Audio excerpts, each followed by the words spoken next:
میرے بھائیوں، آپ نے سنا ہوا ہے کہ حضور علیہ السلام کی تشریف آوری سے پہلے عرب شریف کے اندر بہت سارے مسائل تھے۔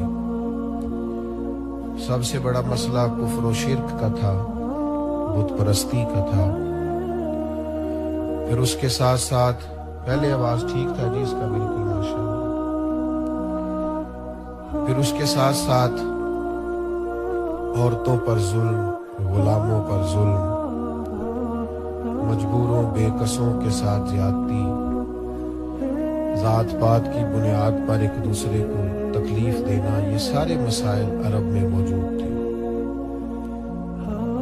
لیکن آپ حیران ہوں گے کہ جب پہلی وحی نازل ہوتی ہے سالوں کے بعد، آسمان کا زمین کے ساتھ جو پہلا رابطہ ہوتا ہے، اور غار حرا میں نبی رحمت علیہ السلام پر جو پہلی وحی نازل ہوتی ہے، وہ نہ تو بظاہر توحید کی بات کرتی ہے، نہ عورتوں کے حقوق کی بات ہو رہی ہے، نہ غلاموں کے تعلق سے نصیحتیں کی جا رہی ہیں، بلکہ جو سب سے پہلی وحی نازل ہوتی ہے نا، وہی یہ ہے کہ اقرا بسم ربک الذی خلق۔ اس کا آواز ٹھیک کر دیں جی، پہلے ٹھیک تھا، تھوڑا کھول دیں، اللہ آپ کو جزا دے ثواب والے بھائی۔ جو پہلی وحی نازل ہوتی ہے وہ یہ نازل ہوتی ہے کہ پڑھیے۔ پھر غور فرمائیے، ضرورت اس امر کی بھی بہت زیادہ ہے کہ توحید کی بات کی جائے، ضرورت اس امر کی بھی بہت زیادہ ہے کہ حقوق کی بات کی جائے، اس بات کی بھی بڑی حاجت ہے کہ مظلوم کی بات کی جائے۔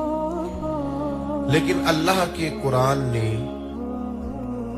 اور مالک کریم نے جو سب سے پہلا ارشاد فرمایا وہ یہ ہے کہ اقرا، پڑھو، بسم ربک الذی خلق، اس رب کے نام سے جس نے تمہیں پیدا کیا۔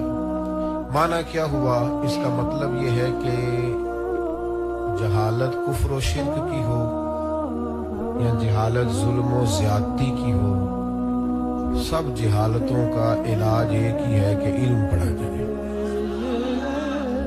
بعض اوقات جہالتیں اور اندھیرے زیادہ ہوتے ہیں، ان کا علاج ایک ہوتا ہے۔ آپ کا انتظام مکمل ہے ابھی، آپ اسٹیج پہ بھی سامنے بھی سب دوست تھوڑی دیر مجھے دیں گے، میں نے چند ایک باتیں کرنی ہے، آپ توجہ کریں گے تو بات کر سکوں گا۔ بھائی جان چھوڑ دیں، تصویر کافی ہو گئی، اسے ایسی جل سکوں گے، نام بھی تصویریں آئے گی، پھر بھی گزارا چل جائے۔ عزیز دوستو، بعض اوقات جہالتیں اور اندھیرے زیادہ ہوتے ہیں، پر ان کا علاج ایک ہوتا ہے۔ کسی کمرے میں اندھیرا بہت زیادہ ہو گیا ہے اور وہاں بچھو بھی آ گیا، سانپ بھی آ گیا، وہاں کھٹمل بھی جمع ہو گئے، بہت ساری چیزیں جمع ہو گئی۔ اب اندھیرے میں ان سب کو بھگانا پڑے گا تو مشکل ہو جائے گی، کیسے پکڑیں گے، کیا کریں؟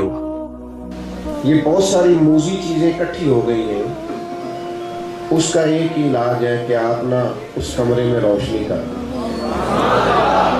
آپ روشنی کر کے دیکھیں، سانپ بھی بھاگ جائے گا، بچھو بھی بھاگ جائے گا، کھٹمل بھی بھاگ جائے گا۔ جہالتیں کئی دفعہ زیادہ ہوتی ہیں پر ان کا علاج ایک ہوتا ہے۔ دنیا کے اندر جتنی بھی جہالتیں ہیں ان سب کا علاج ایک ہی ہے کہ لوگوں کو علم پڑھایا جائے، تعلیم دی جائے، شعور دیا جائے، ان کو فکری بنیادیں ان کی مضبوط کر دی جائے۔ ہمارا یہ مسئلہ ہے کہ ہمارے ہاں علم رواج نہیں پا رہا۔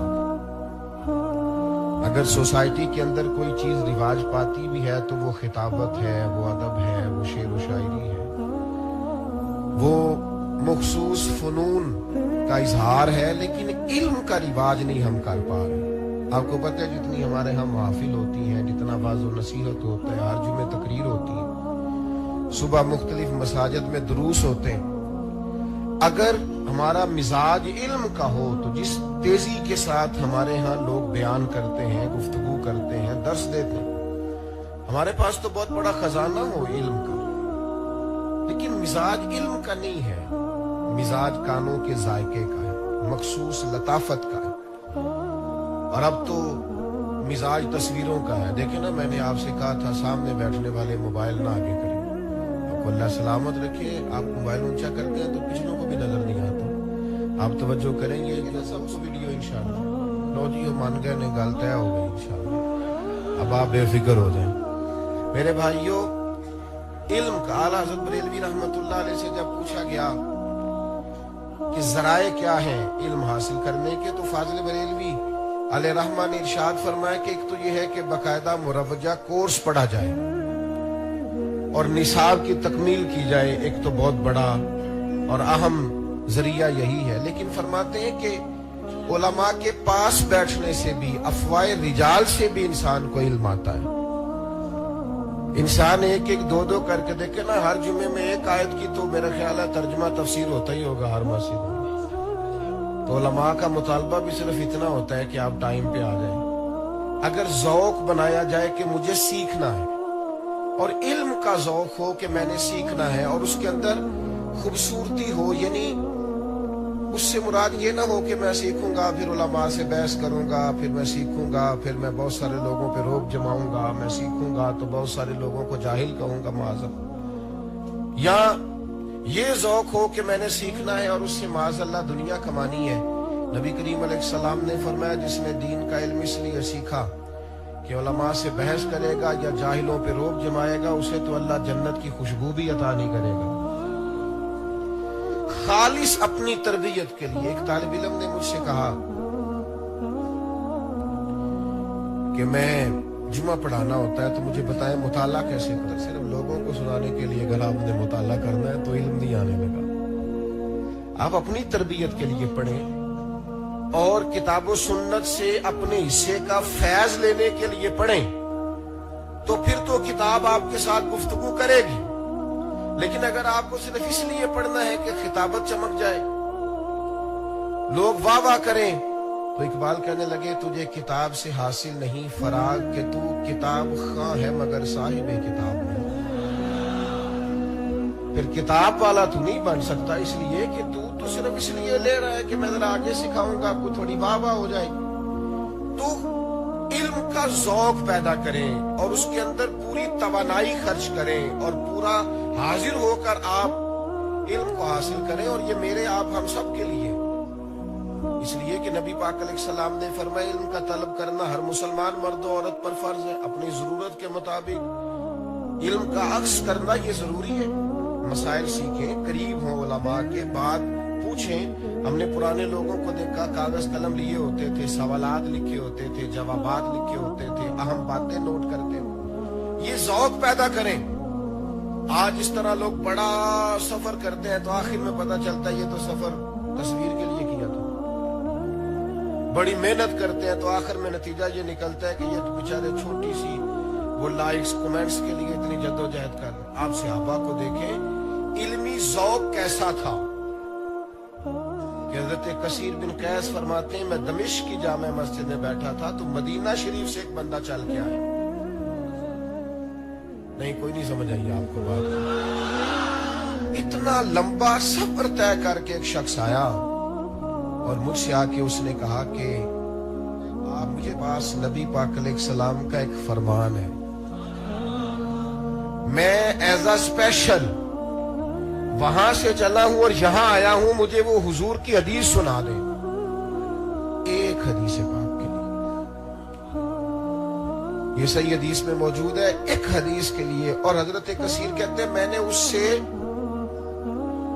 تصدیق کرائی کہ آپ کو یہاں کوئی کام تو نہیں تھا، کوئی تجارت کا مسئلہ تو نہیں تھا، کوئی لین دین تو نہیں کرنا، انہوں نے کہا کچھ نہیں تھا، بس مجھے پتا چلا ہے کہ میرے نبی کا ایک فرمان آپ کے پاس ہے، میں حضور کی وہ حدیث کا سماع کرنے آیا۔ یہ ذوق جب امت میں پیدا ہو نا، پھر جلسوں کے اشتہار نہیں چھاپنے پڑیں گے، پھر علماء کو شدت نہیں کرنی پڑے گی، گزارش نہیں کرنی پڑے گی کہ وقت پر آئیے، پھر تو انسان تڑپے گا۔ اور میں یہاں تو خیر الحمدللہ مفتی صاحب پڑھاتے ہیں، علمی ذوق ہوگا۔ جو لوگ اپنے آپ کو وقف کیے ہوئے ہیں نا آج کل میری طرح کے طالب علم، ان میں بھی یہ ذوق نہیں۔ علم کا وہ شوق جو انسان کو بلندی کی طرف لے جاتا ہے۔ آج امت کے اندر اپنے محبوب کی باتیں سننے کا، قرآن مجید کی تفسیر جاننے کا، قرآن مجید کے مفاہیم سے آگاہ ہونے کا، روح قرآن تک جانے کا وہ ذوق ہی نہیں، وہ شوق ہی نہیں۔ جس طلب کے ساتھ لوگ شہرت کی طرف بڑھ رہے ہیں، دنیا داری کی طرف بڑھ رہے ہیں، اقتدار کی طرف بڑھ رہے ہیں، وہ ذوق ہی نہیں, طبیعت ہی نہیں علم حاصل کرنے کی. میں اکثر کہا کرتا ہوں تو لوگ تو کہتے ہیں نا پیر جعلی ہو گئے ہیں, تو حضرت سلطان باؤ نے تو بہت پہلے کہا تھا مرید بھی بڑے جعلی ہو گئے ہیں, جعلی مرید. سلطان صاحب فرماتے ہیں رب دا طالب کوئی نہ ملیا, اے تے جو ملیا طالب زردہ ہو. یہ تو دولت کے لیے آئے بیٹھے, یہ تو کوئی تعویذ چاہتے ہیں جس سے گلے میں رونق لگ جائے. تو جب لا نہیں ہے آپ دکاندار سے وہ سودا ہی نہیں مانگ رہے, تو دکاندار وہ سودا لائے گا کیوں جو بکتا ہی نہیں. تو ٹھیک ہے جس مقصد کے لیے دنیا آتی ہے انہوں نے بھی تعویذ پکے چھپوا کے رکھ لیے, لکھنا ہی نہ پڑے. وہ بھی ہر مرض کے لیے تعویذ دیے ہوئے, بلکہ بعض تو دینے کی تکلیف بھی نہیں کرتے, انہوں نے تعویذ دینے والا بندہ لیا تھا بٹھا دیا. اگر تعویذ لینا تو ادھر چلے جاؤ وہاں لوگ بیٹھے. بھائی مزاج پیدا کرے, علم کا شوق, اس کی طلب. بقی الدین ابن مخلد کہتے ہیں کہ میں اپنے استاد صاحب کے پاس پڑھتا تھا, میرے اندر نہ طلب بہت زیادہ تھی حاصل کرنے کی. یہ طلب بھی ایک ضرورت ہے نا, طلب بڑی تھی. میرے استاد صاحب کہنے لگے پتر تیرا ضرب زیادہ ہے. سیانہ ڈاکٹر وہی ہوتا ہے جو کہے کہ میرے والا کام نہیں تو کسی سینئر کے پاس چلا جائے. تو کہنے لگے, میں نے کہا تو بغداد, میرے استاد صاحب نے کہا تو بغداد چلا جا, امام احمد بن حنبل کی خدمت میں آئیں گے.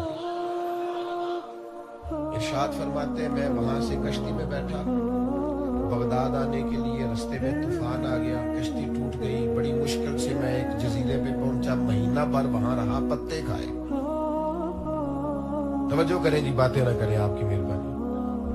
فرماتے ہیں کہ میں نے بڑی مشکل سے وہاں ایک مہینہ گزارا. ایک کشتی جا رہی تھی, ان کو اشارہ کیا, مہینے بعد وہ مجھے لے کے بغداد آئے. تو آتے مجھے پتا چلا یہاں تو حالات ہی خراب ہو گئے, بادشاہ مخالف ہو گئے, امام صاحب کا درس بند کرا دیا, امام صاحب کو گھر میں قید کر دیا, نظر بند ہے. یہ بھی ایک طالب علم ہے. ارشاد فرماتے ہیں کہ پھر میں نے حالات دیکھے تو کرفیو نافذ تھا, امام صاحب کی گلیوں میں پولیس کھڑی تھی, لیکن مجھے تو سیکھنا ہے نا, مجھے تو فیض لینا ہے نا, میری تو طلب ہے, میری یہ تڑپ لگ جائے نا کبھی. وہ مزہ دیا ہے تڑپنے کہ میری آرزو ہے یا رب, میرے دونوں پہلوؤں میں دل بے قرار ہوتا. طلب لگ گئی ہے نا, تو فرماتے وہ شوق مجھے ٹھہرنے نہیں دیتا. میں نے سوچا کہ کیسے امام صاحب ایک شخص کی منت کی یار مجھے. تو جب میری بڑی آہوزاری دیکھی تو کہنے لگا میں نا ہاتھ سے اشارہ نہیں کروں گا, آنکھ سے کروں گا. ڈر آتا ہے نا, تو کہتے ہیں پہنچے امام صاحب کے دروازے پر تو آنکھ سے اشارہ کر کے وہ مجھے گھر بتا گیا. فرماتے ہیں اگلے دن بھلا میں نے کیا طریقہ اختیار کیا, میں نے سر سے کپڑا اتار لیا, کرتا پھٹا ہوا پہن لیا, ہاتھ میں مانگنے والا کاسا لے لیا, ایک ایک دروازہ مانگتا جا رہا ہوں, ایک دینار مل جائے, تینوں لب دے آپ گواچے. سانو اپنی خبر نہ کوئی, ساتھوں تے پارے نہیں ککھ گلیاں دے, سانو آخ دے لوگ شدائی, اسی ننگ نموس دا ساڑ کے چولا, تے گل پہنے تاج گدائی. وہ سجنا اپنا آپ گوایا تا یار نے چاہتی پائی.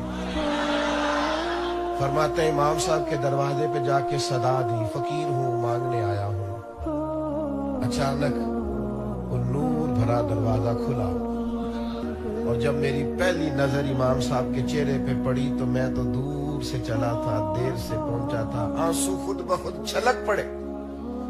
اور میں نے رو کے کہا حضور وہ دینار دینے لگے, میں نے کہا میں دینار لینے نہیں آیا, وہ جو آپ کے سینے میں علم حدیث کا فیضان ہے وہ فیضان لینے آیا. تو امام صاحب کہنے لگے تیرے شوق کے صدقے پر یہاں تو کرفیو ہے. تو میں نے کہا حضور اگر فقیر بن کے مانگنے آ جاؤں روز تو 2-4 حدیثیں سنا دیا کریں گے. فرماتے ہیں امام صاحب کی آنکھیں بھی چمک اٹھی, فرمایا بڑے دنوں سے درس بند تھا, اگر تو آ جائے گا تو کمال ہو جائے گا. کہتے ہیں میں روز جاتا, اللہ کرے آپ کو سمجھ. فرماتے ہیں میں روز جاتا. ہم نے دیکھا ہے اگر طالب علم کے اندر طلب ہو تو وہ تو ساتھ پینے سے فیوز کھینچ لیتا ہے.